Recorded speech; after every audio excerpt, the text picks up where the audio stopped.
Cyrielle Sarah Cohen. Bonjour à toutes et à tous et bienvenue sur Radio J. Ravie de vous présenter cette nouvelle émission jusqu'à 16h30 avec mon invitée aujourd'hui. Elle aurait pu avoir 1000 vies. Elle en a choisi quelques-unes. Comédienne, humoriste, autrice, dramaturge, mais aussi chanteuse française. Elle a fait les grandes heures des émissions d'humour des années 90 avec La Classe, Froufrou, Vivement Dimanche ou encore l'émission de radio Rien à cirer avec Laurent Ruquier qui a révélé notamment plusieurs amuseurs. Sophie Forte est avec nous aujourd'hui et à l'affiche de la pièce qu'elle a écrite Sur le fil à Avignon. Elle est mise en scène par Anne Bourgeois. L'occasion, comme toujours, de découvrir notre invitée sur Radio J. 15h, 16h30, Cyrielle Sarah Cohen. Radio J. Bonjour Sophie Forte. Bonjour. Merci beaucoup d'être mon invitée aujourd'hui. Quand j'entends votre voix, je me dis c'est incroyable, je ne l'ai pas oublié. Ça fait longtemps que je vous avais pas vu. Je suis ravie de vous avoir en face de moi pour vous rencontrer déjà et puis savoir qui vous êtes au-delà de ce que vous faites parce que c'est un petit peu l'ADN dans cette émission. Et donc on va découvrir qui vous êtes avec le début, toujours le début. Sophie Forte, vous êtes née un 7 mars à Lyon, à la Croix-Rousse. Votre maman vendait des robes de mariée. Votre père était italien, chauffeur de taxi au départ avant de devenir artiste peintre. Quel genre d'enfance vous direz que vous avez eu aujourd'hui et où vous avez grandi finalement ? Alors d'abord, j'ai eu une enfance très heureuse. Et c'était des moments absolument incroyables parce que j'avais une famille très aimante, un peu farfelue même beaucoup, et j'avais aussi une enfance solitaire parce que je suis fille unique et donc j'ai grandi à la Croix-Rousse qui était à l'époque un vrai paradis pour enfants. Il y avait beaucoup de jardins, on était libre, on nous laissait dehors, on pouvait aller où on voulait, on s'amusait beaucoup. J'étais chez les bonnes sœurs au Sacré-Cœur des Chartreux où je faisais les pires bêtises. Elles avaient un immense parc, on y passait notre vie à voler des cerises et autre chose, et on s'amusait beaucoup et c'était une enfance tout à fait légère et chouette, vraiment. Et vous étiez quel genre de petite fille ? En fait, à la base, comme j'étais fille unique et que ma maman me couvait beaucoup quand j'étais toute petite, j'avais très peur des enfants de mon âge. Je m'entendais bien qu'avec les vieux. Ouais. Alors les jeunes me faisaient j'avais une trouille bleue. Alors je me suis dit, tiens, je vais les faire marrer. Comme ça sera une bonne approche. Je pense qu'il y a beaucoup de gens qui ont démarré des carrières d'humoristes sans le savoir à l'âge de 6-7 ans. Ouais. Parce qu'ils voulaient être acceptés, ils voulaient être aimés, donc voilà, ils faisaient les pitres. Et c'est un peu ce qui m'est arrivé, sauf que je me suis prise au jeu et que je n'ai jamais lâché le morceau. Vous avez jamais lâché le morceau. Petite, alors là, c'est le côté, entre guillemets, pétillant des choses, mais vous cherchez un exutoire aussi un peu différent, qui est l'écriture. Tout à fait. Je crois que vous avez dit, d'aussi loin que je me souvienne, j'ai toujours écrit dès que j'ai pu écrire, dès que j'ai su. Dès que j'ai su, dès que j'ai pu tenir un crayon et mettre quelques lettres les unes derrière les autres, j'ai écrit. Et j'ai gardé les bouquins, figurez-vous. J'ai plein de livres. Le premier, j'ai dû l'écrire à 7 ans. Alors, ça nous fait un point commun, sauf que moi, j'ai pas écrit un livre, j'ai écrit un poème, je m'en souviens parfaitement. Mais écrire un livre à 7 ans, ou vous l'avez transformé plus tard ? Non, j'ai touché à rien. En fait, j'écrivais. En fait, je lisais Le Petit Nicolas. Voilà. Très bien. Et j'étais complètement fan du Petit Nicolas et donc je l'imitais en fait et j'appelais ça la petite Sophie et donc je racontais plein d'histoires qui m'arrivaient en les sublimant un peu bien sûr et donc ça donnait des livres de nouvelles. Il y avait des nouvelles avec des titres. Est-ce que vous avez pensé, Sophie Forte, à en faire une BD, à en faire un vrai livre pour petites filles, pour enfants ? On a Martine, pourquoi pas, en effet la petite Sophie, on connaît la girafe, mais pourquoi pas ? Mais ce qui serait drôle, ce serait de les publier tels qu'ils sont, c'est-à-dire avec les fautes d'orthographe et tous les petits dessins que je faisais dedans. Exactement, et peut-être justement les transformer en BD, pourquoi pas, ou faire un livre de nouvelles en BD. Je crois que on est en train de faire nourrir, on nourrit quelque chose aujourd'hui sur Radio J. C'est très bien, avis aux éditeurs qui nous écoutent. On va trouver Sophie Forte. La peinture aussi. Et oui, la peinture depuis toujours aussi. J'ai toujours beaucoup aimé dessiner et peindre. Et alors j'avais un papa qui était un personnage très haut en couleur, un Italien qui ressemblait un peu au parrain. Vous voyez, il foutait les jetons un peu. Et il était chauffeur de taxi, ce papa, sauf qu'il était très colérique. Et un jour, il a cassé la gueule à un client. Alors il s'est fait virer de sa compagnie. Il s'est trouvé en dépression dans son canapé, en pyjama à rayures. On aurait dit un bagnard. Il buvait du rouge, il fumait clope sur clope. Il regardait la télé. Ma mère devenait dingue. Ah bah oui, j'imagine. Max, fais quelque chose de ta vie. Tu ne peux pas rester comme ça dans ce canapé, momifié dans ton plaid. Et lui dit, m'en fous, je suis bien, fous-moi la paix. Bon. Et alors un jour, elle lui dit, Ce n'est plus possible. Tu peignais quand tu étais jeune, je me souviens, tu avais fait un tableau ravissant. Tiens, voilà les gouaches de ta fille. Donc moi, je devais avoir 7-8 ans. Fais-nous un tableau. Et mon père dit, il n'est pas question que je sorte d'ici, ça me fait chier. Il dit, tu t'as qu'à peindre ce que tu vois par la fenêtre. Comme ça, tu bouges pas de ton canapé. Et c'est vrai qu'on avait une vue sur les quais de Saône. Et il se met à peindre ça. Et ma mère porte le tableau encadré chez un monsieur qui était un galeriste et qui aussi était un agent d'artiste. Et il crie au génie, il encadre le truc, il le met dans sa vitrine, il le vend. Mon père furieux, quoi, t'as vendu mon tableau, nom de Dieu. Bon, alors il en refait un autre, le même. Et le type le revend. Oui, le type le vend. Et il a fait toute la carrière de mon père. Mon père est devenu un peintre très connu. Il a ouvert une galerie. Ma mère a ouvert une galerie à Lyon qu'ils ont tenue pendant 20 ans. Il a exposé dans le monde entier. Il a eu des prix pas possibles. Comme quoi, derrière chaque homme, il y a une femme. Absolument. Si je peux me permettre. Hein, oui, derrière chaque femme, il n'y a pas forcément un homme. J'en sais quelque chose. Ça nous fait un autre point commun. Comment le goût de la comédie et de la chanson arrive alors ? Très vite. Pareil, j'ai passé ma vie dans les robes de mariée de ma mère quand j'étais enfant. Du coup, je passais mon temps à me déguiser. Je déguisais toutes mes copines. Et puis, du coup, je créais des petites scènes. Et je leur faisais jouer des personnages. Donc, je mettais en scène, en fait, des choses que j'écrivais déjà à l'époque. Puis, je jouais moi-même. Et moi, j'étais toujours un chevalier qui allait défendre des princesses. Alors, je les attachais à des arbres. Et j'arrivais sur un cheval fictif. Et je les libérais. J'étais un héros. Voilà. Et oui, ça. Et aujourd'hui, vous êtes une héroïne, Sophie Forte. On va y venir. Voilà. Après des études d'architecture d'intérieur, puisque forcément la peinture est derrière un petit peu au démarrage, à la racine de tout cela. Sophie Forte, vous arrivez à Paris, vous entrez au cours René-Simon, vous y restez 3 ans. Vous en sortez avec le premier prix, Marcel Achard, en 89. Vous venez réaliser votre rêve. Bah oui, j'ai tout lâché.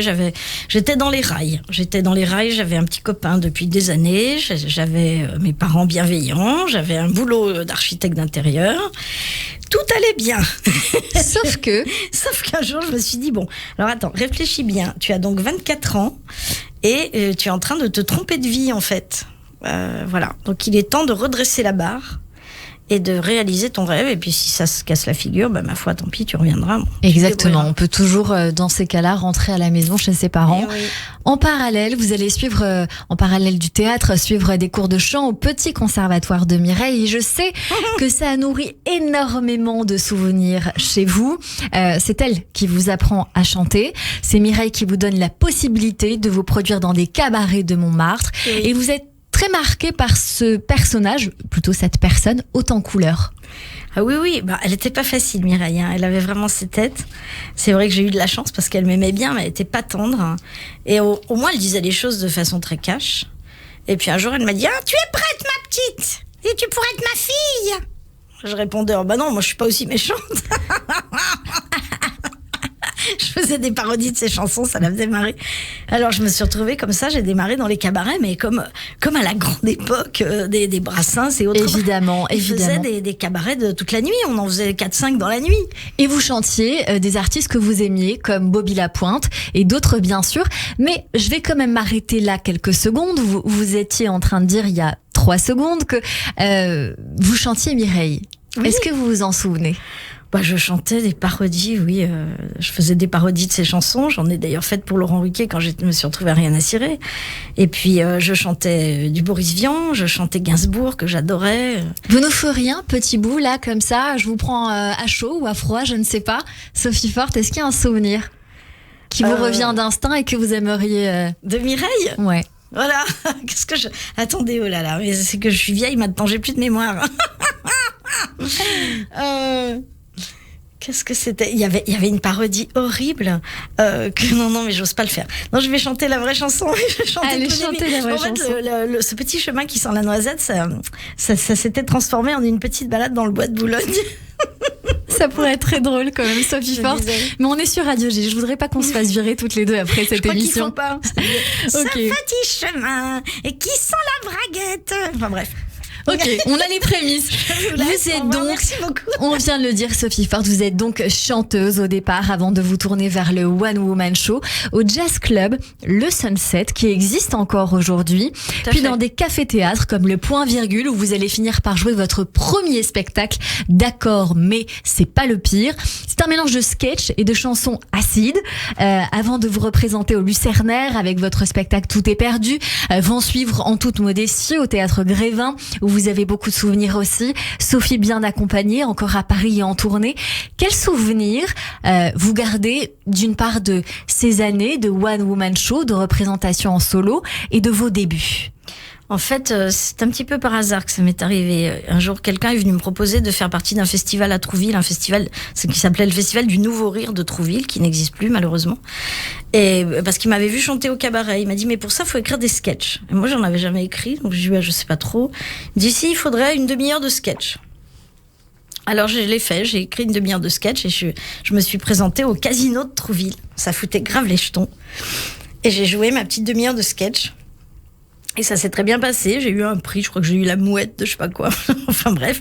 Et du coup, j'étais engagée au Point Virgule, en fait, par Christian Varigny, qui est décédé aujourd'hui, mais qui était le directeur, et qui me dit, il faut que tu commences en août. Fin août, mais on était mi-août. J'ai dit, j'ai 15 jours, c'est pas possible. C'est un peu court. Et il me dit, mais t'as qu'à mélanger des chansons. Bon, du coup, mon premier spectacle, c'était un mélange de chansons et de sketchs. Et j'avais un humour assez grinçant. J'aimais beaucoup l'humour anglais, j'aimais beaucoup l'humour noir. J'aimais bien les situations tragiques, j'aimais beaucoup parler de la mort, tout ça. Donc j'ai démarré comme ça avec des sketchs assez sombres. Vous avez quel âge à ce moment-là, Sophie Forte ? 28 ans, je pense. Oui, voilà, ça fait à peu près 4 ans que vous êtes à Paris, quelque chose comme ça. Oui, 5 ans. Oui, je devais avoir 28 ans, 29 ans. Et dans les années 90 alors, à cette même période et sous votre casquette d'humoriste, vous participez notamment à des émissions de télé comme La Classe, Vivement Dimanche avec Michel Drucker ou encore Rien à cirer, vous en parliez tout à l'heure avec Laurent Ruquier. Et puis bien sûr, depuis votre baignoire, vous faisiez également une chronique dans Froufrou, à l'émission animée par Christine Bravo où il n'y avait que des femmes, mais elle était produite par Thierry Ardisson. Quel est votre meilleur souvenir de télé ? Oh, j'en ai tellement. On s'est beaucoup amusé avec Laurent Ruquier parce qu'on s'est retrouvés pendant, mais pas très longtemps, parce qu'on s'est fait virer, mais on s'est retrouvés sur la 2, une émission qui était proposée par Catherine Barma qui s'appelait Rien à cirer télé. Et en fait, on avait des invités, on était en direct, donc on se permettait des choses incroyables. On disait des trucs qui aujourd'hui seraient archi censurés. Et donc c'est une grande liberté, mais il y avait aussi des dérapages forcément. Voilà, moi je me rappelle que j'avais eu Jean Lefebvre et j'avais fait un sketch parce qu'il aimait bien les jeunes femmes. Alors j'avais fait un sketch d'une très jeune femme arrivant en mini-jupe avec des talons tout ça, qui lui rendait parce qu'il l'avait trompée avec une autre jeune femme et elle lui rendait toutes ses affaires. Elle lui rendait son dentier, sa canne. Il l'a mal pris. Non, il riait, c'était charmant, mais je lui jetais tout ça à la figure. Son truc pour uriner, tout ça. Je trouve que ça manque, ce culot. Énorme, un culot dingue. Ouais. Et ça manque aujourd'hui à la télévision, vous pensez, Sophie Forte, le vrai culot ? Disons que effectivement, les choses ont changé. Bien sûr, on peut plus. Il y a beaucoup de choses qu'on peut plus faire. Cela dit, même à l'époque, on s'est quand même fait virer. On a fait les news aussi avec Laurent Ruquier. On est resté 5 jours sur TF1. Je crois qu'on a battu le record. C'est tout ? Oui. C'était en direct aussi ?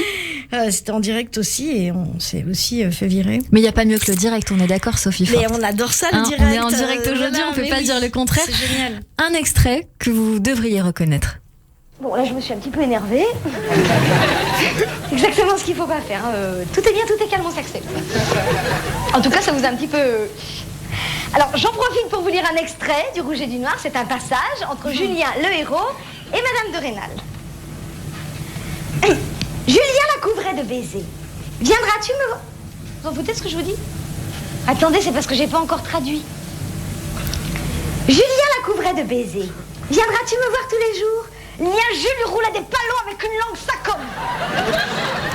Est-ce que vous vous souvenez de ce sketch, Sophie ? Bien sûr, l'enseignante. L'enseignante, Vivement Dimanche, on est en 97 et je me suis arrêtée sur cet extrait parce que je pressens, je ne sais pas pourquoi, que l'enseignement a une place importante dans votre vie. Vous allez peut-être me contredire et vous aurez sans doute raison, mais notre invité d'hier, d'ailleurs qui vous embrasse, Pierre Ménès, lui aussi a une partie importante dans sa vie avec l'enseignement et aussi je l'ai choisi parce que vous avez écrit 5 albums destinés aux enfants. On va écouter un petit bout.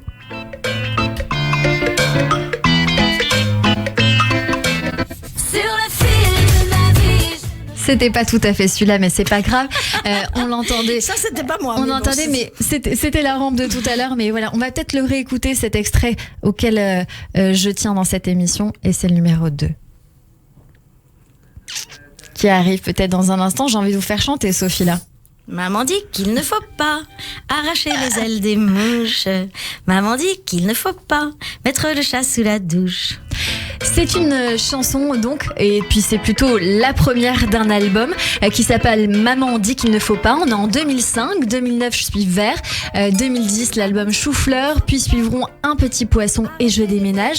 Ces albums-là, vous les avez toujours transformés de manière à ce que vous vous produisiez sur scène avec un spectacle. Oui, c'est ça. Je voulais pas au départ. En fait, tout ça, c'est une histoire assez dingue. Moi, j'étais enceinte de ma première fille et je voulais lui écrire des petits poèmes, des petites histoires pour lui lire à sa naissance. Ça m'inspirait beaucoup le fait d'être enceinte, donc j'écrivais des petites histoires. Et mon pianiste, Antoine Salaire, qui écrivait aussi mes musiques, lui, sa femme attendait des jumelles. Alors on s'est dit, tiens, on va les mettre en musique et puis on va faire un petit album qu'on va enregistrer à la maison. Comme ça, elles auront, ce sera leur cadeau de naissance, elles auront un petit disque. Et en fait, de fil en aiguille, on nous a présenté à Victory Music, qui est une maison de disques, qui a beaucoup aimé. Ils ont fait le premier album, donc Maman dit qu'il ne faut pas, mais évidemment, après, ils m'ont tanné pour que j'aille sur scène, chanter devant des gamins. Et vous ne vouliez pas? Mais non, je me suis dit, ils vont me jeter leur doudou à la tronche, ça va être affreux. Moi, les enfants, ça me fait peur, je veux pas y aller. Et en fait, il s'est passé une chose extraordinaire, c'est que le tout premier concert que j'ai donné devant des enfants, je me suis amusée comme si j'avais 8 ans. Je me suis éclatée, en fait. C'était génial, cette liberté de pas être jugée, de pas se dire « Oh, mais elle a pas notre âge, on s'en fout ». Je m'amusais comme une folle avec eux. Et donc, j'ai adoré ça. C'est pour ça que j'en ai fait d'autres. Et vous avez continué à vous produire jusqu'à il n'y a pas si longtemps encore. Oui. Je me demande si vous produisez encore avec ces spectacles ou vous avez levé le pied. Alors, Je déménage, c'était le dernier. Je l'ai joué pendant 6 ans. La dernière date, c'était il y a 6 mois. Ouais. Ouais, voilà, c'était il n'y a pas si longtemps. Vous avez envie de revenir avec ça sur scène ou vous consacrez à d'autres choses, Sophie Forte? Je ne sais pas, à vrai dire. Il faudrait que je refasse un album nouveau. Et qu'on vienne vous chercher. C'est possible qu'on vous dise, Sophie, on poursuit. Et on va poursuivre justement avec du cinéma, Sophie Forte. Bien sûr, dans la foulée de votre carrière, on va vous voir au cinéma à partir de 97 dans le rôle de Karen Leblond dans Bimboland d'Ariel Zetoun, la dilettante de Pascal Thomas, qui vous fait encore un point commun avec Bernard Ménès, puisque c'était un des réalisateurs qui l'a longtemps produit, Recto Verso de Jean-Marc Longueval, et puis notamment dans des séries comme Julie Lescaut ou encore Scène de ménage il n'y a pas si longtemps, avec un dernier film, Le Retour de Richard III par le train de 9h24 d'Éric Bu. Mais d'abord, du théâtre, évidemment, au démarrage de votre carrière, avec du classique et du moins classique. Est-ce que vous vous souvenez de votre tout premier rôle ? Oui, la première fois que j'étais engagée au théâtre, c'était une pièce de Sacha Guitry qui s'appelait Une folie avec Robert Hirsch. C'était pas rien, c'était au Palais Royal, ça faisait très peur. J'étais arrivée au Palais Royal et je m'étais pris un ange sur la tête. Un ange en plâtre qui était tombé du plafond, c'est quand même incroyable. Et c'était à quel moment ça ? J'arrive pour l'audition et je me prends l'ange dans la tête. C'est génial. Et je me dis, c'est un signe en fait. Voilà. Oui, vous êtes très spirituelle, Sophie Forte. J'adore les petits signes comme ça. Vous avez rencontré des chamans, vous avez beaucoup voyagé, notamment avec vos filles. Oui. Il y a ce côté très spirituel en vous. Je cherche, comme tout le monde. J'ai pas de réponse, mais des fois, ça me fait du bien de penser qu'il y a d'autres choses, tout ça. Et puis, je suis les signes, moi. Je suis très instinctive, en fait. Donc, je sens quand même où il faut que j'aille ou pas. Ça m'a toujours plus ou moins sauvée, d'ailleurs. Et voilà. Donc là, j'ai reçu cet ange et je me suis dit, ça va marcher. Et effectivement, j'étais engagée. On a joué 8 mois au Palais Royal. Ça marchait très fort. Robert Hirsch a fait une attaque sur scène. On a dû s'arrêter. Oui, c'était la première. Et puis. Et vos amis étaient là. C'était le soir où vos amis, vous aviez une vingtaine d'amis dans la salle. Vous connaissez cette histoire? Bah oui, mais c'est une histoire dingue. Mais oui, c'est tellement drôle. Parce que je quémandais, moi, pour avoir des places pour mes copains qui n'avaient pas de sous, qui voulaient venir me voir jouer. On avait 27 ans. Et un jour, le directeur me dit « Bon, allez, demain, c'est mardi. Allez, t'as 25 places. » Alors, j'appelle tous mes potes, tout le monde arrive et tout. Et ce jour-là, j'ai frappé à la porte pour entrer donc dans ma scène. Robert Hirsch me dit « Entrez », j'ouvre la porte et il tombe raide. Et baissé de rideau, voilà, c'est le jour où, évidemment, il y avait tout le monde et j'ai rien dit. J'ai juste toqué. J'ai ouvert la porte et je l'ai vu tomber. Je me suis précipitée, puis c'était fini. Mais après, vous avez rejoué? Nous n'avons jamais rejoué. On a arrêté la pièce, là. Aïe. Ah oui, en effet, ça c'est compliqué. Voilà. Donc le petit ange, alors, au final?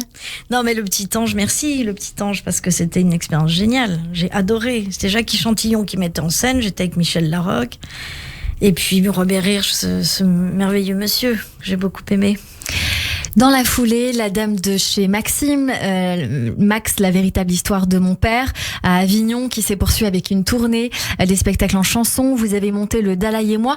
Vous avez monté en parallèle d'avoir joué beaucoup de pièces de théâtre. Combien aujourd'hui, Sophie Forte? Peut-être une quinzaine, je pense. Une quinzaine à peu près? Oui, j'ai travaillé avec Éric Bouvron beaucoup. J'ai mis beaucoup Éric Bouvron en scène, j'ai écrit pour lui. Voyage en ascenseur pour Corinne Touzet. Voilà, des pièces dans lesquelles je joue, d'autres qui sont jouées. Ouais, c'est chouette. Le chaman et moi, on en parlait il y a un instant, inspiré d'un de vos voyages. Chagrin pour soi également, on en parlera dans quelques minutes dans cette émission. Et puis, avant de parler de votre dernière pièce, mais qui n'est pas en réalité la dernière, on va y revenir. Vous avez incarné Françoise Dolto dans la pièce Dolto. Vous l'avez joué pas mal de temps également. C'est une pièce qui a très bien marché, je crois. C'est une pièce qui continue de marcher. Nous allons jouer d'ailleurs, on peut le dire, le 29 juin à Versailles, dans les Écuries du Roi, pour le Festival du Mois Molière.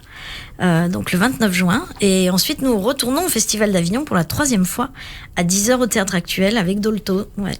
Avec Dolto, donc vous ferez Dolto et sur le fil en même temps? Ben oui, en fait. Si vous avez un truc pour me piquer les fesses... Le don d'ubiquité. Pour me doper, je veux bien le prendre. Et le don d'ubiquité. Eh bien, dans un instant, on va parler de cette pièce de théâtre qui s'intitule donc Sur le fil, que vous jouez avec Philippe Sivy au Festival Off d'Avignon du 7 au 29 juillet. On en parle dans un instant. Vous restez avec nous sur l'antenne de Radio J, bien sûr. Tout de suite, c'est le rappel des titres et on vous retrouve avec notre invitée Sophie Forte.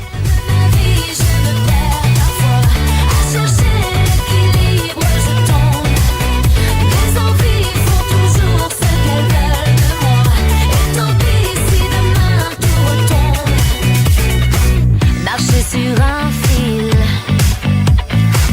solide ou fragile, c'est le destin qui choisira si je vacille au prochain pas. Soigner les détails, gagner des batailles. Radio J. 15h, 16h30, Cyrielle Sarah Cohen.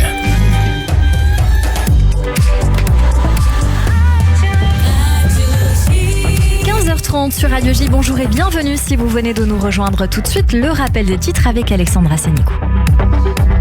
Bonjour Alexandra.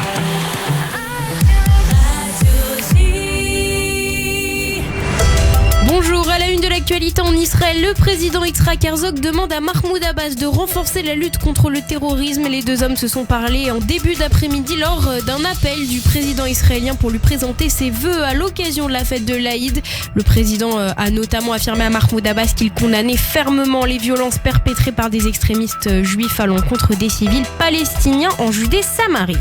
Politique, la colère des opposants à la réforme judiciaire ne désemplit pas alors qu'elle est de nouveau à l'ordre du jour à la Knesset. Une violente manifestation a éclaté devant le domicile du ministre de la Justice Yariv Levin. 6 manifestants ont été arrêtés par la police ce matin pour avoir brûlé des pneus devant sa maison. Le ministre a de son côté dénoncé la violence des protestations et la lenteur de la police qui serait selon lui intentionnelle. L'actualité internationale du jour, c'est cette bombe révélée par la chaîne américaine CNN qui a rendu public un enregistrement accablant contre Donald Trump. L'ancien président américain y évoque notamment un document secret du Pentagone contenant des plans d'attaque contre l'Iran.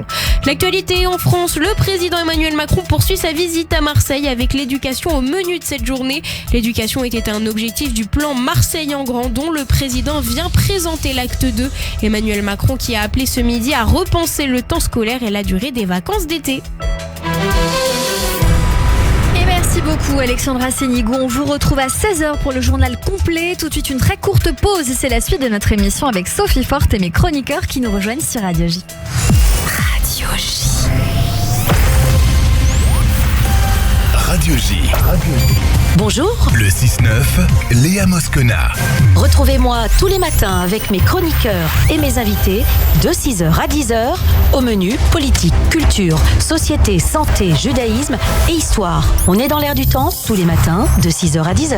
Radio J. Caroline Fourest, directrice de la rédaction de Franc-Tireur.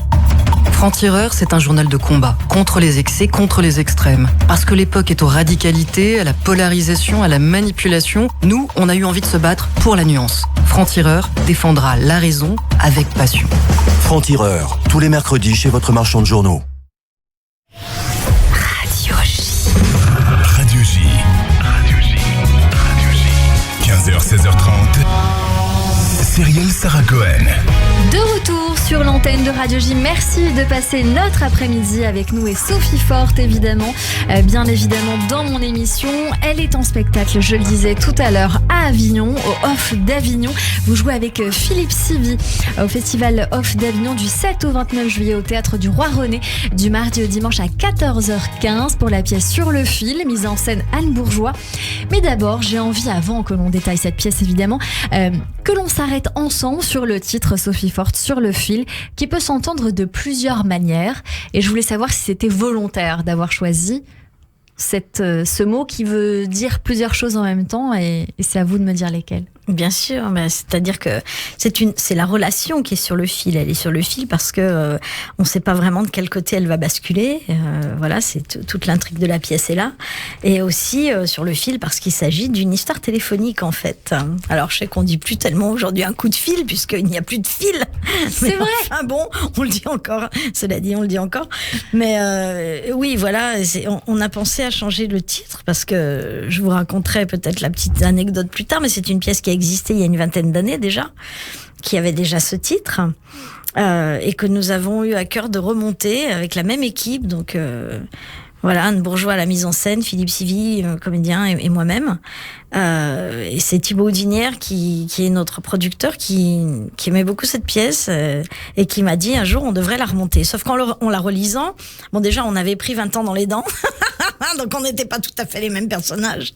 En plus la technologie ayant changé, il y a quand même des choses à réadapter. Et puis moi je me suis rendu compte que c'était ma première pièce, il y avait beaucoup de choses que je validais plus vraiment. Donc bref, on a gardé à peu près la même trame, mais ce n'est plus vraiment la même pièce. Avec quelques petits changements. Donc pour ceux qui vous ont vu il y a quelques années, ils peuvent revenir vous voir. Qu'ils reviennent. La pièce au départ a été créée, vous l'avez écrite en 2006, si mes souvenirs sont bons. Oui. C'est vraiment la toute première que vous avez écrite. Et alors, on va indiquer à nos auditeurs comment ça démarre. Cela commence avec Juliette qui double un dessin animé devant la télé, qui fait donc du doublage. Un homme, François, un écrivain à son bureau, qui nous rappelle un peu Gad Elmaleh avec son sketch sur les encarts publicitaires, si on peut dire ça comme ça, et qui appelle Sushi Ravi.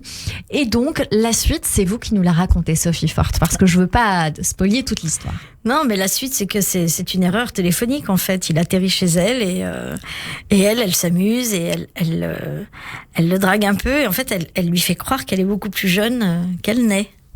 Et lui, eh bien, il va se prendre au jeu et il lui fait croire aussi qu'il n'est pas tout à fait comme il est, mais je ne vous en dirai pas plus. Et il ne faut pas raconter la suite, je la connais, donc je ne veux surtout pas en dire plus, moi.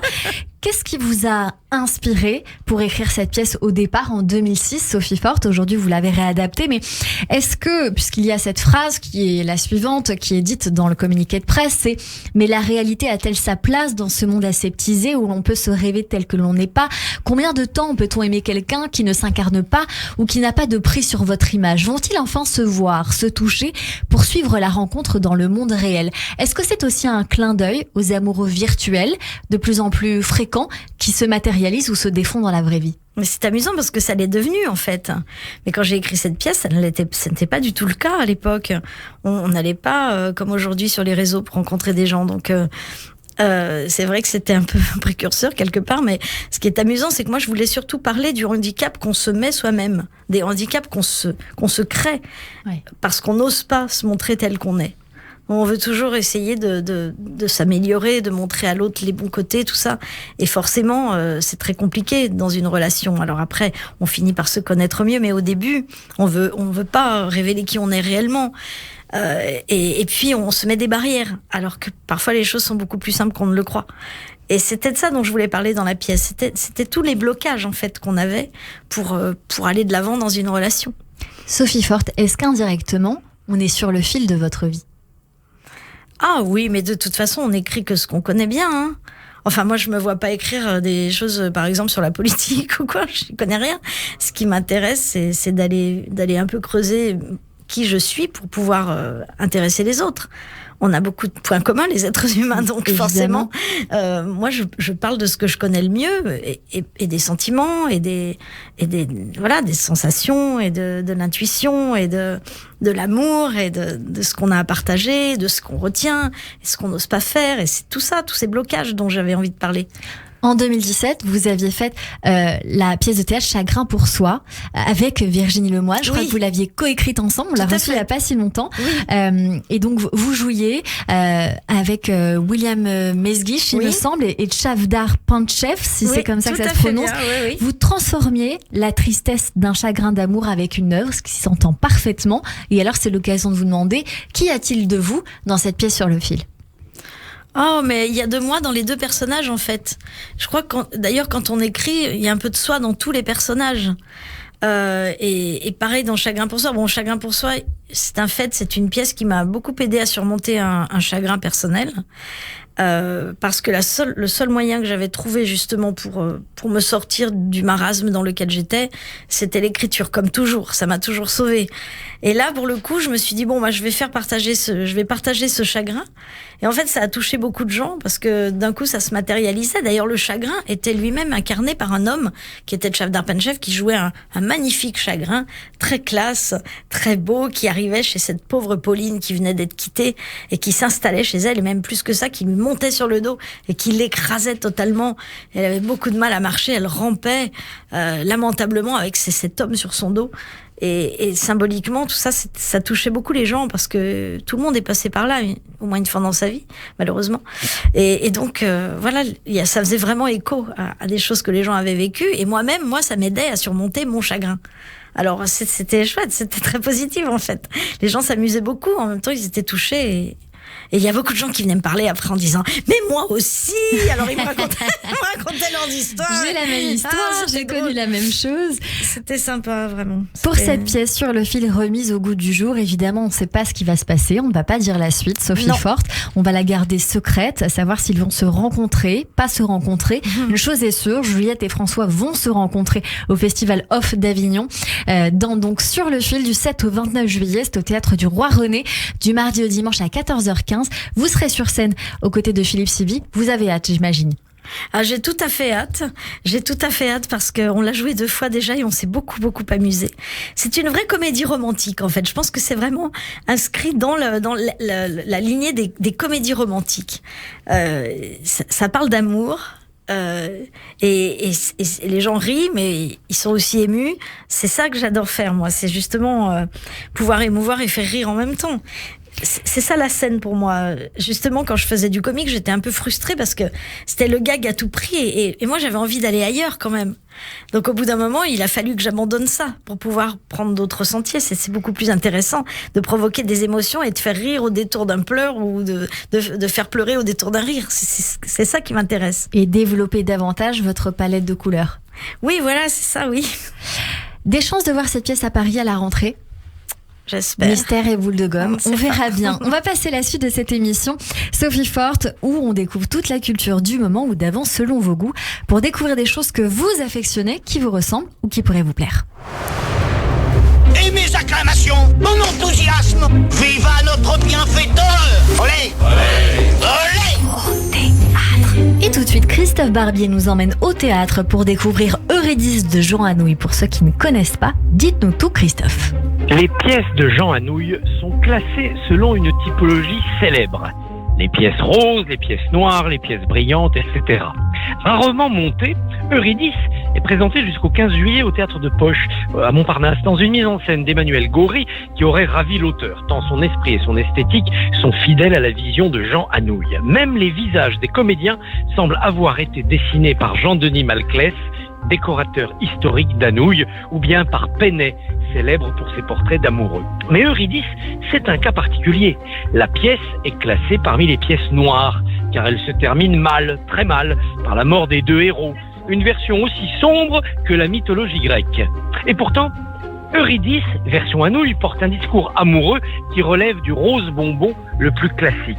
Et ce qui la rend compliquée à aborder aujourd'hui, une sentimentalité désuète qui porte une poésie propre à séduire les cœurs tendres, mais qui semble décalée dans le monde amoureux qui nous concerne maintenant.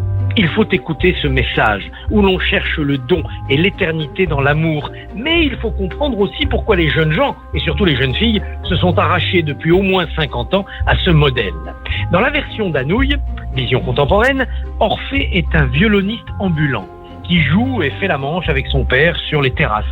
Eurydice est une comédienne qui cherche à échapper à un impresario graveleux qui la harcèle.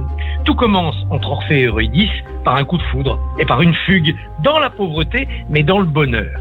Puis la réalité rattrape Eurydice, tandis que la mort vient proposer à Orphée son marché maléfique, retrouver Eurydice tuée dans un accident de la route et la ressusciter, à condition de ne pas se retourner avant l'aube pour la regarder. Comme dans la mythologie, Orphée ne pourra se retenir. Entraîné par le soupçon, il se retournera et perdra Eurydice. Et Anouilh va au-delà. Le héros accepte de mourir à son tour pour retrouver son amoureuse, même si cela doit être dans une forme d'enfer. D'ailleurs, l'enfer, c'est les autres. C'est ce que dira Sartre en 1944 dans Huis clos. Ce qui n'a pas vieilli chez Anouilh, c'est la cruauté, le cynisme, la lucidité. Tout n'est qu'égoïsme, chacun cherche à sauver sa peau. Se donner est forcément un suicide.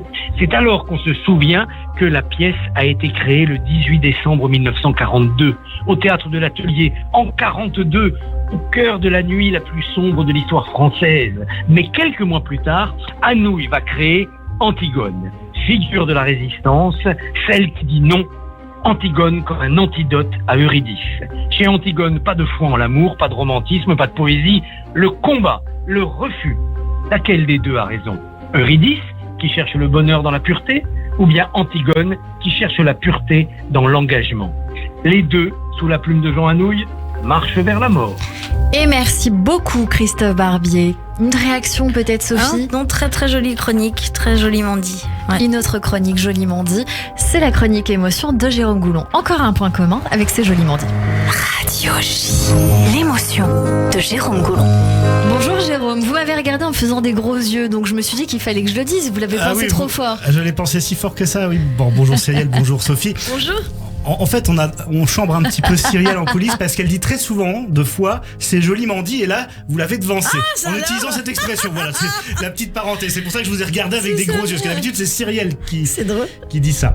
Donc, dans cette chronique, Sophie, on va entrer dans votre univers culturel et parler d'artistes ou d'œuvres que vous aimez. Alors, on commence en musique avec une artiste qui vous touche, je crois bien. Il s'agit de Juliette Nourdine, dit Juliette, un prénom qui vous parle, qui fait écho à votre pièce de théâtre. C'est le nom de ma maman, le nom de votre maman, rien que ça. Donc cette chanteuse, elle était à la Cigale au début du mois de juin et on écoute un petit extrait. Si tu savais quel ennui, loin de nos jeux amoureux. Est-ce André ou est-ce Henri? Est-ce Paul aux si beaux yeux? Alors on peut entendre le titre Une lettre oubliée qu'elle a interprété en duo avec Guillaume Depardieu. Alors c'est vrai que lorsque l'on parle d'une Juliette, on a plutôt tendance à penser à Juliette Armanet, que beaucoup d'invités nous citent dans leur goût culturel.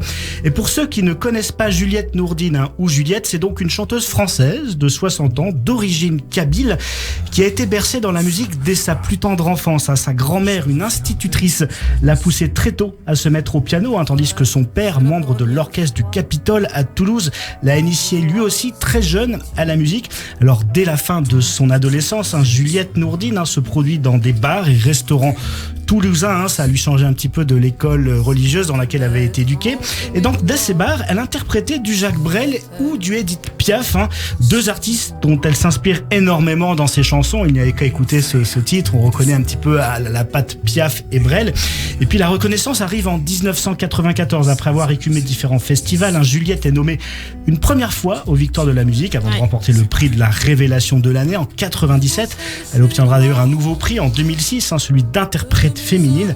Alors on le voit, si elle n'est pas aussi connue que Juliette Armanet, son parcours n'a rien à envier à la plupart des artistes. Et j'ai envie de vous demander, comment est-ce que vous avez découvert cette artiste ? Est-ce que c'est parce qu'elle s'appelle Juliette qu'elle vous touche ou est-ce qu'il y a une autre raison ? Non, elle est extraordinaire, Juliette. Il faut absolument la voir en concert. Elle a une puissance incroyable. On est suspendu, mais à chacune de ses paroles. Vous étiez à la Cigale ? J'étais à la Cigale. J'adore Juliette. Moi, je l'ai connue, Juliette, parce que je travaillais à Rien à cirer à l'époque. Et son attaché de presse essayait de la faire rentrer à l'émission pour qu'elle vienne chanter. Et c'était un petit peu compliqué. Laurent Ruquier, il aimait pas trop les chanteuses françaises à l'époque. Bon, enfin, je sais pas comment ça s'est fait, mais moi, j'avais envie de la découvrir. Je suis allée l'écouter. Elle passait au théâtre de 10h. Elle était seule avec son piano. Je suis restée sidérée, je l'ai adorée. Et donc, on a réussi à la faire programmer à Rien à cirer. Et puis, c'était le début de sa carrière. Et elle a fait un tabac. Et ça s'est très bien passé pour elle par la suite. Et là, elle a des musiciens. Elle est très fidèle, d'ailleurs, Juliette, dans son travail. Elle a les mêmes musiciens depuis des années. Et c'est une bande géniale. Ils sont tous super. Il y a toujours des mises en scène ingénieuses. Elle est très drôle. Elle est brillante.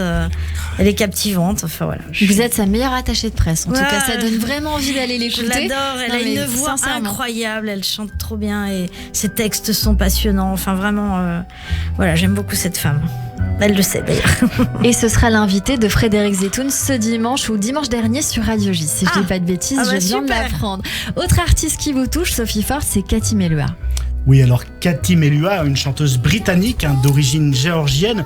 On peut entendre un extrait de son album Piece by Piece, sorti en 2005 et qui est votre préféré, je crois bien, Sophie Forte.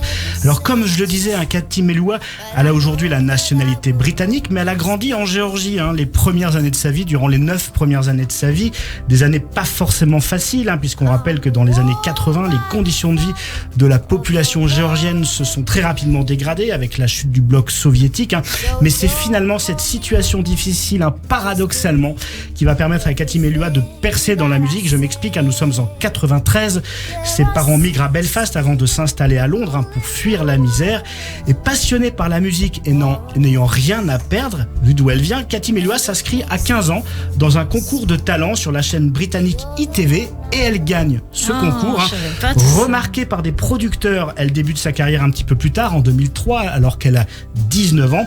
On la voit également en France, puisqu'en 2005, elle est invitée dans l'émission culte Tout le monde en parle, de Thierry Ardisson. On la voit également chez Nagui, dans Taratata. Ça situe un peu son niveau, parce qu'en général, ce ne sont pas des musiciens amateurs qui sont accueillis dans ce genre d'émission. Oui.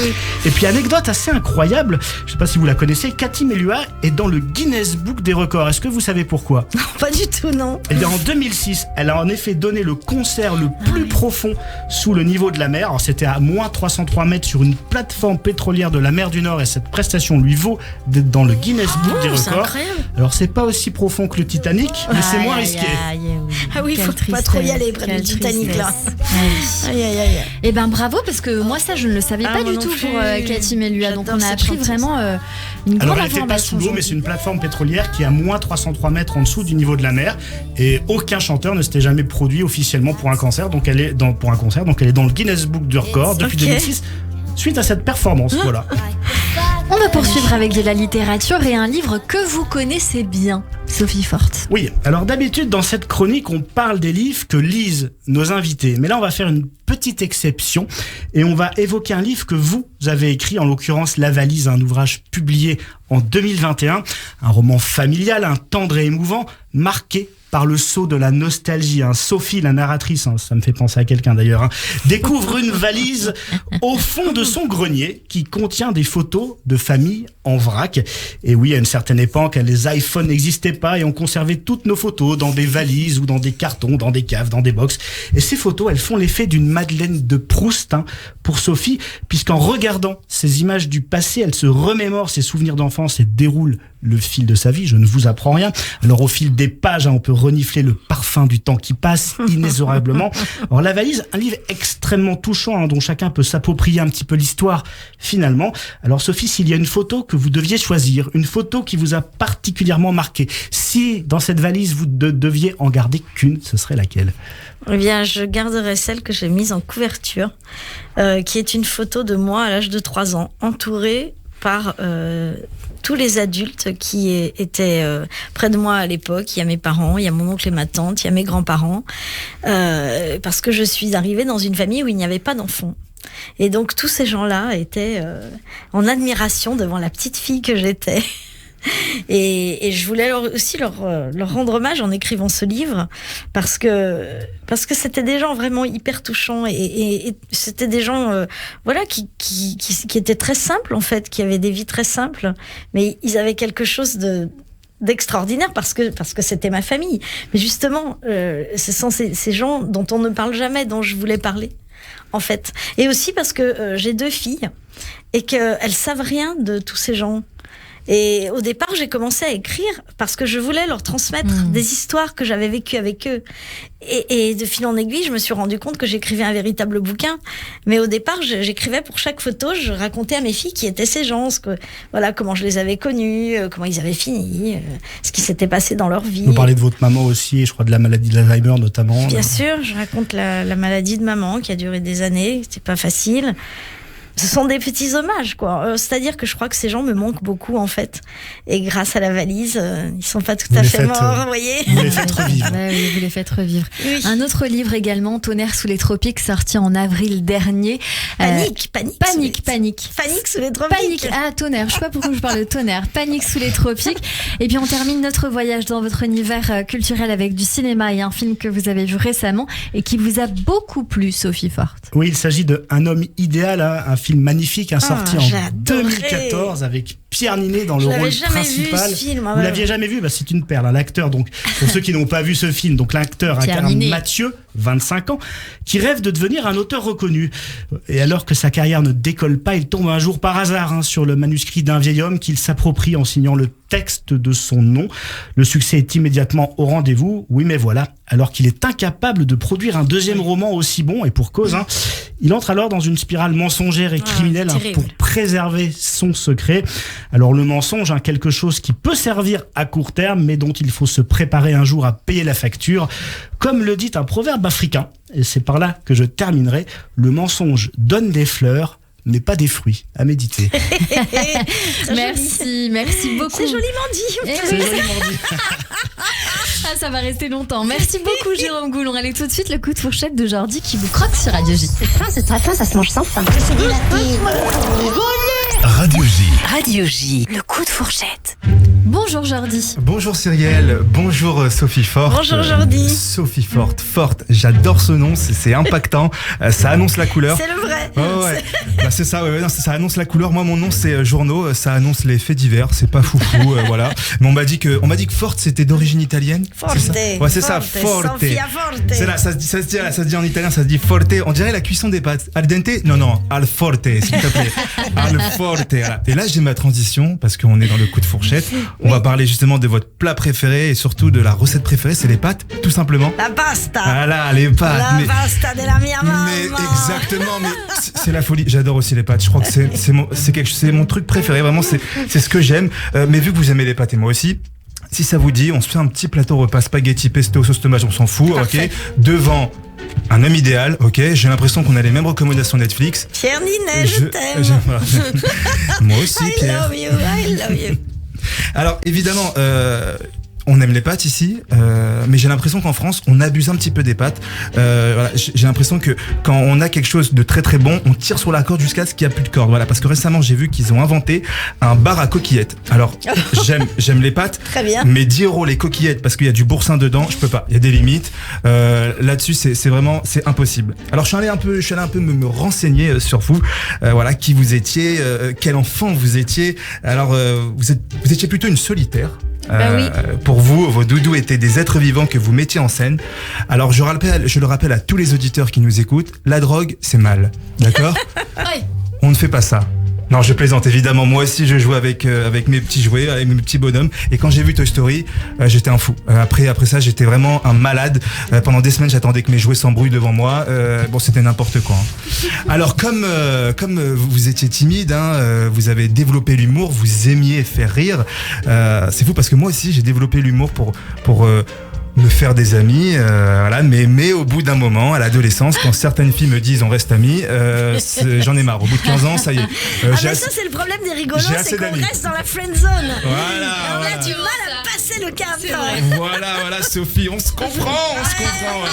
Oui, absolument. Alors je sais que vous aimez déjà faire le show depuis très très très jeune. Par exemple, à 7 ans, vous êtes en vacances, vous regardez un film d'action avec des gens dans un salon à l'hôtel.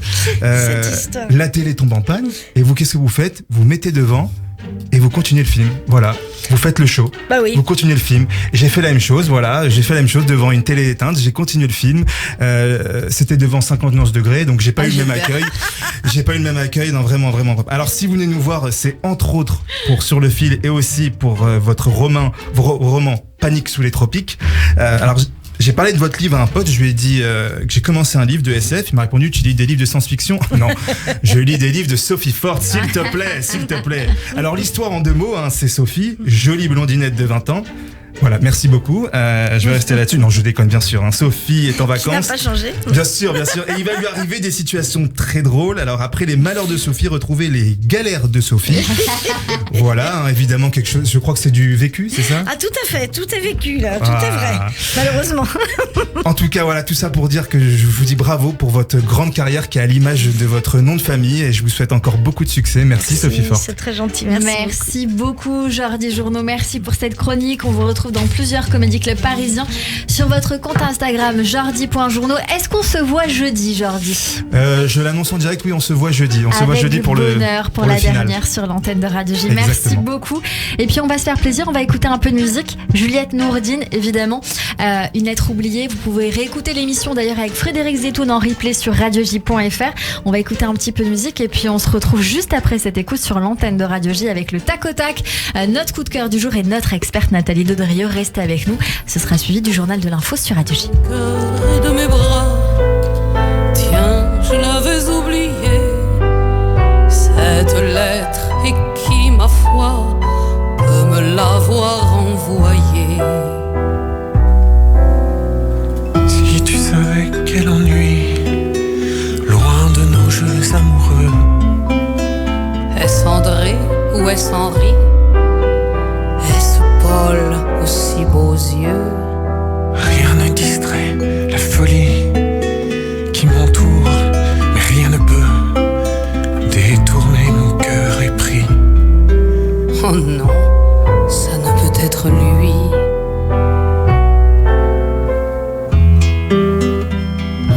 Radio J, le 6-9, Léa Moscona. Tous les matins à 7h45 sur Radio J, Christophe Barbier. Retrouvez-moi tous les jours à 7h45 pour l'invité politique. C'est le Barbier du matin. C'est tous les jours à 7h45 sur Radio J. L'hôtel El Konin Tel Aviv, le légendaire, apporte une touche de sophistication et de charme à la française dans la ville blanche. Piscine et bar sur toit, face à la mer, spa Clarins et produits d'accueil Clarins en chambre, salle VIP pour des événements intimes. Eh oui, l'hôtel El Konin Tel Aviv est tout simplement exceptionnel. L'hôtel El Konin Tel Aviv, 00 972 3 548 40 00 00 972 3 548 40 00. L'hôtel El Konin Tel Aviv, incontournable. Catskill Comedy by Jem. Le tremplin d'humour de Judaïsme en mouvement fait son grand retour le 29 juin à 20h sur la scène de l'Espace Rachi. Catskills Comedy by Jem saison 3. 9 candidats, des sketchs hilarants. Le parrain, Samuel Bambi.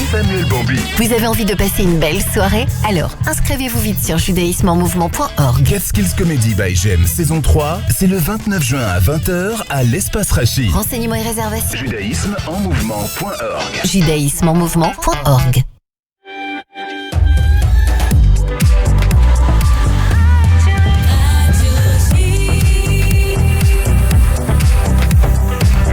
Il est 16h sur Radio J. Bonjour et bienvenue. Tout de suite, le journal de l'info avec Alexandra Sénigo. Bonjour Alexandra. Bonjour, à la une de l'actualité en Israël, le président Yitzhak Herzog demande à Mahmoud Abbas de renforcer la lutte contre le terrorisme. Les deux hommes se sont parlé lors d'un appel cet après-midi. Le président israélien a notamment affirmé à Mahmoud Abbas qu'il condamnait fermement les violences perpétrées par des extrémistes juifs à l'encontre de civils palestiniens en Judée-Samarie.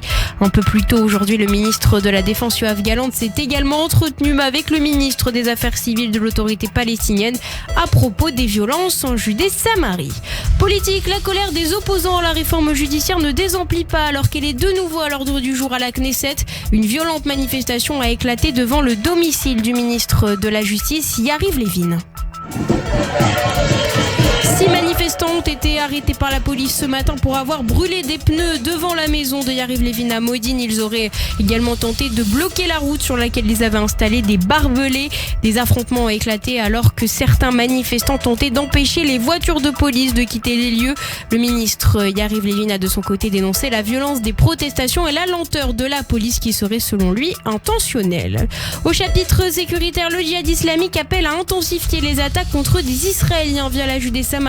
C'est ce qu'ont annoncé des dirigeants du djihad islamique de retour d'une visite en Iran. Selon un responsable de l'autorité palestinienne, l'Iran est en Judée-Samarie. Le djihad islamique utilise l'argent iranien pour y acheter des armes et recruter des combattants. C'est ce qu'il a affirmé.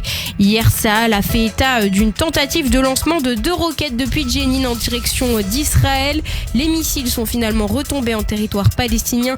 Les détails avec Daniel Haïk, notre correspondant à Jérusalem. Les 2 roquettes sont tombées en territoire palestinien. La première à quelques mètres de son point de lancement, la seconde à 100 mètres. Et qui plus est, il s'agit de roquettes de fabrication particulièrement artisanale. Toutefois, au sein des forces de sécurité israéliennes, on ne minimise pas ce développement. On l'impute à une faction au sein du Hamas et l'on estime que tout sera fait pour neutraliser une telle menace qui pourrait être assimilée à celle plus connue, on le sait, à partir de la bande de Gaza. Daniel Haïk, notre correspondant à Jérusalem. L'actualité internationale du jour, c'est cette bombe révélée par la chaîne américaine CNN qui a rendu public un enregistrement accablant contre Donald Trump. Cette discussion a été enregistrée en juillet 2021 lors d'une interview accordée à des personnes travaillant sur les mémoires de son ancien chef de cabinet. L'ancien président américain y évoque notamment un document secret du Pentagone contenant des plans d'attaque contre l'Iran. L'actualité en France, le président Emmanuel Macron poursuit sa visite à Marseille avec l'éducation au menu de cette journée. L'éducation qui était un objectif du plan Marseille en grand dont le président vient présenter l'acte 2. Emmanuel Macron qui a appelé ce midi à repenser le temps scolaire et notamment la durée des vacances d'été. Tous ceux qui ont des enfants le savent. Vos collégiens, quand est-ce qu'ils ont commencé leurs vacances? Vos enfants en primaire, etc. Or, plus tôt ils partent en vacances. On a aujourd'hui des enfants qui ont 2 mois et demi parfois de vacances. Quelques-uns presque 3 mois de vacances. Donc il faut réduire les vacances d'été. Mais on doit concerter ça, on doit le travailler. Pas pour l'année prochaine, c'est un peu juste. Mais il faut repenser ce temps dans l'année. Le président Emmanuel Macron au micro de BFM TV. On termine ce journal avec un mot de la guerre en Ukraine. Le président russe Vladimir Poutine a fait observer une minute de silence en mémoire des pilotes de l'armée tués pendant la brève rébellion de Wagner. Le chef du Kremlin qui a pris la parole cet après-midi depuis Moscou pour la première fois depuis la rébellion. Il a remercié les soldats qui ont empêché, je cite, une guerre civile. Vladimir Poutine qui s'est félicité d'avoir évité une effusion de sang en endiguant cette révolte. Ce sont ces mots. Et merci beaucoup Alexandra Sénigo. On vous retrouve demain à partir de 14h. En attendant, c'est la suite de notre émission, juste après la pause avec mon invité sur Radio J, Sophie Porte. Radio J.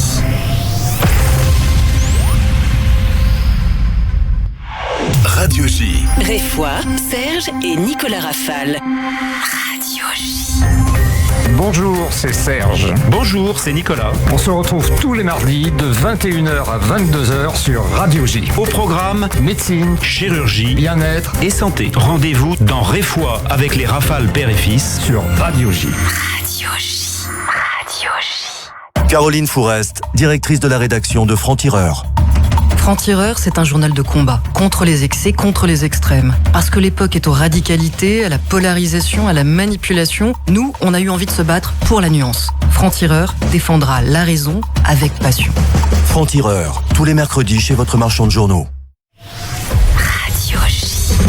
Radio J. Radio J. Radio J. 15h, 16h30. Cyrielle Sarah Cohen. De retour sur l'antenne de Radio J. Merci de nous rejoindre. Si c'est le cas, si vous êtes avec nous depuis le début, merci pour votre fidélité avec notre invitée aujourd'hui, Sophie Ford, pour la pièce de théâtre Sur le fil qui aura lieu au Festival Off d'Avignon au mois de juillet. Je donnerai les dates dans un instant. Mais tout de suite, on va passer à la séquence tac au tac. Si vous le voulez bien, Sophie Ford, ne me regardez pas comme ça. 10 questions, pas piège, c'est juré. Et 10 réponses courtes en 2-3 mots. On tente ça ? Ok. C'est parti. Allez, on y va. La première question, qu'est-ce que la recette de l'amour, Sophie Ford ? C'est regarder l'autre tous les soirs avant de se coucher comme si on n'allait jamais le revoir et le retrouver le matin comme si on l'avait jamais vu. C'est trop beau. Le ou les sujets qui vous préoccupent le plus en ce moment ?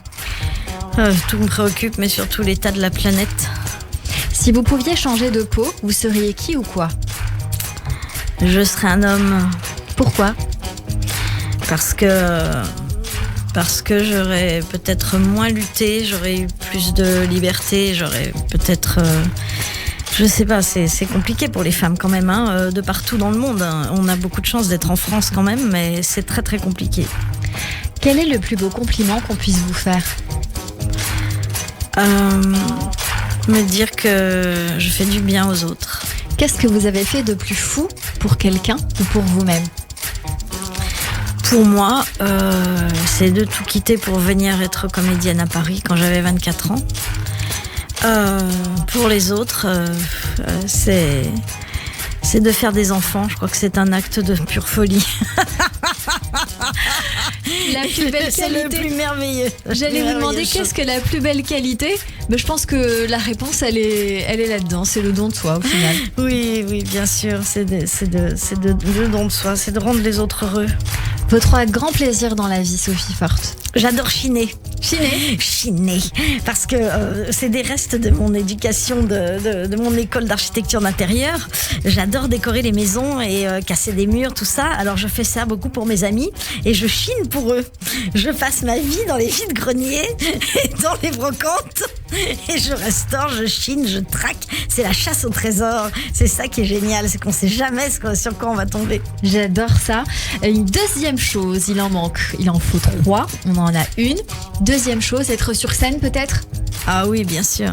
Et la troisième ? C'était quoi la question ?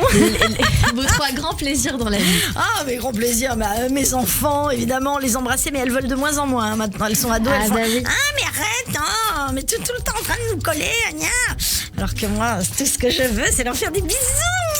Plein de bisous. Votre surnom, Sophie Ford, est-ce que vous avez un surnom ? Ah oui, j'ai un surnom. On m'appelle Rat à cause de mes dents. Oui, Rat. Et figurez-vous que Françoise Dolto, pour en revenir à elle, que j'incarne dans la pièce Dolto, son surnom c'était Raton. C'est quand même incroyable. Bah oui, vous c'est savez, rare. il n'y a pas de hasard. Votre philosophie de vie, Sophie Ford ? Vas-y, tu verras bien plus tard. Votre prochain rêve à accomplir ? J'aimerais continuer de voyager dans le monde entier comme je l'ai toujours fait. On part à Bali avec les filles en mois d'août. Alors voilà, un rêve. Et bien d'autres encore, j'espère, encore beaucoup de voyages. Et pour terminer, le dernier mot ou la dernière phrase que vous aimeriez prononcer dans votre vie ? Merci. Eh ben oui, il n'y a pas plus beau que merci. On poursuit cette émission avec un grand merci et un coup de cœur aussi.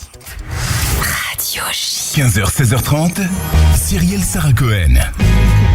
Et tout de suite, on découvre un coup de cœur en direct d'Ina Jeanne avec L'air du temps, premier single de son nouveau projet. On écoute et on en parle avec elle sur Radio J. Et des balades bord de Seine, sous une pluie diluvienne.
de Radio J avec ce titre L'air du temps que nous sommes en train d'écouter. Bonjour Dina. C'est un plaisir de vous avoir avec nous sur l'antenne de Radio J. On va se redire bonjour. Bonjour Dina. Bonjour à tous. Bonjour Dina. Merci beaucoup d'être notre invitée aujourd'hui. On était en train de se parler en off, donc on va pas tout dire. Ça va venir au fur et à mesure dans cette émission. Merci beaucoup d'être notre coup de cœur aujourd'hui et pas que le nôtre, parce qu'on a reçu Safia Westphal il y a quelques jours et elle nous indiquait tout l'amour qu'elle a pour vous et je crois que c'est réciproque. Oh, j'ai vu ça. Elle m'a fait une belle éloge. Et oui, c'est devenu ma meilleure amie avec le temps, mais on s'est rencontrés d'abord artistiquement et je suis tombée en amour de son écriture, en amour de son humanité et de toutes les belles choses qu'elle a à dire. C'est vraiment quelqu'un à découvrir si vous la connaissez pas. Et c'est aussi quelqu'un qu'on a découvert sur cette antenne et donc on va vous découvrir vous aujourd'hui. On vient d'écouter ce titre L'air du temps qu'on va réécouter pendant que nous sommes en train de parler. Vous l'avez co-composé avec Thomas Prado, que j'embrasse très fort. Que vous connaissez, que je connais, l'un ou l'autre, ça ira très bien, que je connais. Je l'ai notamment rencontré au Sherwood, un endroit à Paris où il faut absolument aller. Vous avez fait c'est fermé maintenant. C'est fermé, c'est vrai. Ça n'existe plus malheureusement. Mais depuis pas longtemps alors. Depuis 1 an, je crois. Bon, quelque chose alors comme ça, je ne sors pas depuis très longtemps pour préparer cette émission. Vous jouez sur un paradoxe sur cette chanson. Les paroles se veulent légères, poétiques, avec un thème qui est assez universel. Voilà. J'ai envie de dire que vous avez un ADN très précis dans votre musique, c'est que vous essayez de mélanger les époques, il me semble, et ça c'est vous qui allez nous le dire. Oui, c'est exactement ça. Et L'air du temps, quand on l'a composé avec Thomas Prado, donc il y avait une réelle envie de démarrer ce projet en disant écoutez, je suis pas dans l'air du temps, mais je vais vous sortir une chanson qui donne l'impression de l'être, et après ce que je vais vous sortir ça va vraiment pas l'être pour le coup, parce que les chansons qui vont suivre, alors là on est sur piano, cordes, à l'ancienne, il y a une vraie volonté de revenir à l'ADN qui est le mien, je pense. J'ai passé ma vie à écouter Barbara, Aznavour, Brel, Ferré, Ferrat, et il me manque. Et je n'ai pas la prétention de les atteindre, mais si je pouvais toucher leurs petits doigts de pied, ça me ferait plaisir. C'est trop mignon ce que vous êtes en train de nous dire. Voilà. Oui, vous aimez la chanson pour l'Auvergnat, la chanson des vieux amants, chanson sur ma drôle de vie. Et justement, vous avez voulu vous rapprocher un petit peu de cet univers-là avec une chanson qu'on va découvrir en direct guitare-voix, la chanson sur ma grand-mère. C'est comme ça que vous l'avez appelée. Vous avez une guitare en face de moi.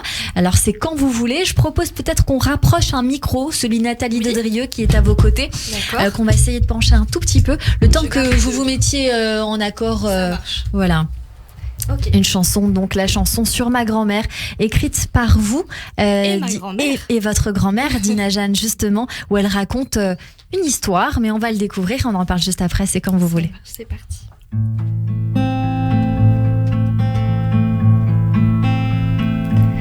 Il y a des années de ça, me disait ma grand-mère, j'ai connu un marin, il était beau et fier.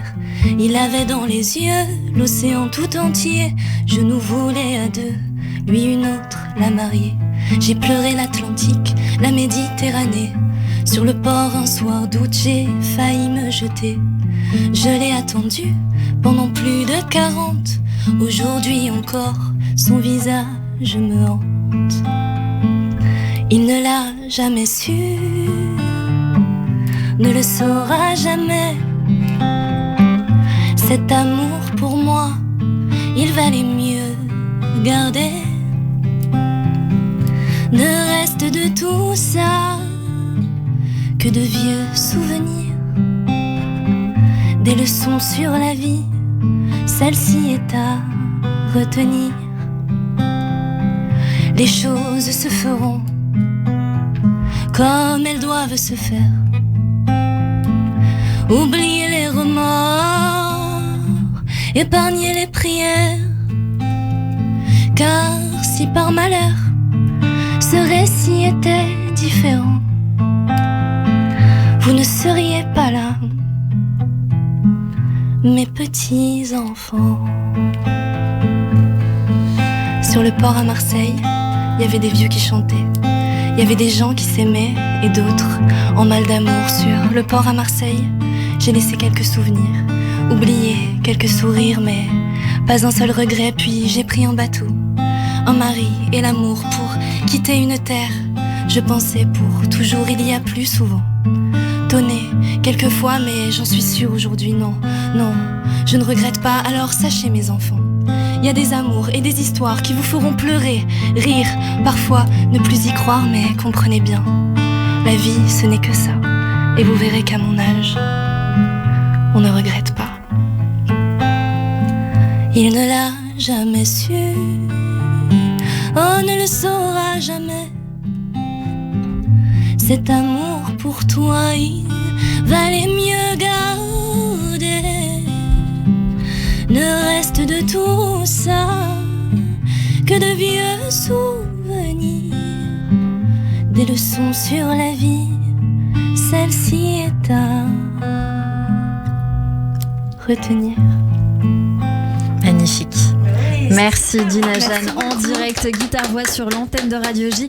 On était pendus à vos lèvres, c'est vraiment le cas. Je pense que les orteils sont largement dépassés, puisqu'il y a quelques secondes vous disiez que les personnes dont vous êtes admiratifs, vous essayez de leur arriver. Bon, on a dépassé la cheville et tout ce qui va avec. Vous avez un très beau vibrato, je tiens à dire très beau vibrato, grain de voix, c'était très joli à entendre, très joli à écouter. En effet, on est très loin du premier titre, mais on les a écoutés et appréciés de la même manière. Donc, je pense que vous pouvez tout à fait assumer ce style qui vous va extrêmement bien. D'ailleurs, vous avez été repéré par Benjamin Biolay.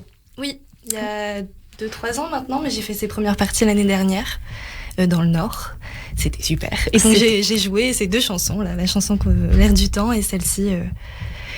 Voilà. Vous avez fait aussi une première partie, celle d'Ota, que j'embrasse bien fort également. Premier concert au République à Paris. Et c'est lui qui a arrangé le premier titre, L'air du temps. Qu'on va peut-être réécouter à un moment donné dans l'émission. Merci beaucoup, Dina, d'être venue nous voir. J'ai envie de vous demander où est-ce qu'on peut vous retrouver éventuellement sur les réseaux sociaux. C'est vous qui nous dites. Alors, sur les réseaux sociaux, déjà sur YouTube, si vous voulez voir le clip de L'air du temps. Donc, Dina Jeanne, tout simplement. Après, sur Instagram, je suis pas mal active, Dina Jeanne avec 2 E à la fin, parce qu'il était déjà pris le premier. et voilà, et là il y a un EP pour la fin d'année qui arrive, la chanson de ma grand-mère que vous venez d'entendre qui sort à la rentrée, là, de septembre-octobre. On veut le clip, hein. Ah bah c'est la grande question, je ne sais pas quoi faire. J'ai envie de mettre ma grand-mère, mais elle veut pas se montrer à l'écran. Ça se négocie. D'ici là, vous avez encore un petit peu de temps. Dites-lui que c'est un souvenir qui va rester, c'est important. Donc je pense qu'à partir de là, elle ne pourra qu'accepter. Au pire, vous montrez pas son visage, vous montrez les mains, ça marche aussi très bien. Merci beaucoup. Filmer les gens qu'on aime et qui sont âgés. Moi, j'ai fait ça pour mon papa. J'ai eu la chance de pouvoir le filmer avant qu'il s'en aille, et c'est merveilleux d'avoir ces images aujourd'hui. Ça vaut de l'or. Merci Dina. C'était de l'or dans votre voix qu'on a découvert aussi sur l'antenne de Radio J. Merci beaucoup d'être venu nous voir. Vous revenez à la rentrée, on va prendre le rendez-vous pour l'album. C'est bon? Avec grand plaisir. Et vous venez avec Ota. Merci beaucoup Dina d'avoir été avec nous sur l'antenne de Radio J. Tout de suite le portrait. 15h, 16h30, Cyrielle Sarah Cohen. Radio J. Radio J. Radio J. Le portrait psychologique. Ça va vous plaire, Sophie Ford. Comme toujours, à la fin de cette émission, on a pour habitude de débriefer ces minutes passées ensemble. Et donc, ça va être votre portrait vu par Nathalie Daudrieux qui, à mon sens, a la même sensibilité que vous. Donc, ne peut être que fidèle à ce que vous nous avez donné. Bonjour Nathalie. Bonjour Cyrielle. Bonjour Nathalie. Bonjour Sophie Forte. Bonjour aux auditeurs. Et effectivement, il y a été question de beaucoup d'intimité, de un festival d'énergie. Je me suis retrouvée en contact avec beaucoup d'électricité, et c'était vraiment très vivant tout ce que j'ai pu observer et écouter.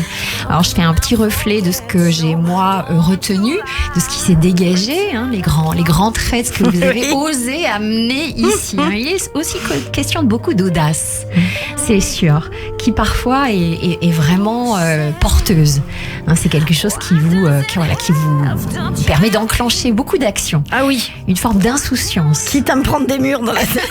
Oui, c'est un peu, j'étais avec saute et le filet apparaîtra. Voilà, c'est ça. Tout à fait ça. C'était un petit peu ça. Parfois, il n'apparaît pas d'ailleurs. Ah voilà, mais bon, vous êtes sûrement comme les chats, vous retombez sur vos pattes et vous créez autre chose. Surtout, absolument. Vous le dites, vous créez beaucoup à partir de votre vécu, donc vous ne vous privez pas de ce vécu. Non. Parce que finalement, sinon, il n'y a plus de... Ah bah c'est de la matière première. Et ce monde imaginaire, il est déjà très très présent lorsque vous êtes enfant. Alors c'est vrai qu'en même temps, vous êtes avec une maman qui vend des robes de mariée. Alors on est déjà dans un décor de château, de princesse, de chevalier. Et de cérémonie. Il y avait aussi des petites robes à ma taille. Ah ben voilà. Parce qu'elle vendait les robes des demoiselles d'honneur. Ah bah c'est tout tracé. Ah dingue. C'est tout tracé. Et pourtant, vous incarnez, vous le dites, des chevaliers, des héros. Oui, j'étais toujours le héros. Mais c'est-à-dire que je me suis fait appeler le Sophie pendant très longtemps, persuadée que de toute façon j'étais quand même un garçon, malgré tout. Jusqu'au jour où je me suis rendu compte qu'en fait je ne... Bah non. Et j'étais très fâchée. C'est étonnant. Hein. Voilà. Après je me suis dit bon bah écoute t'es une fille c'est comme ça. Hein. Voilà. Ben, vous explorez les différentes polarités déjà dès l'enfance. Et puis en même temps c'est ce que vous disiez au tac au tac.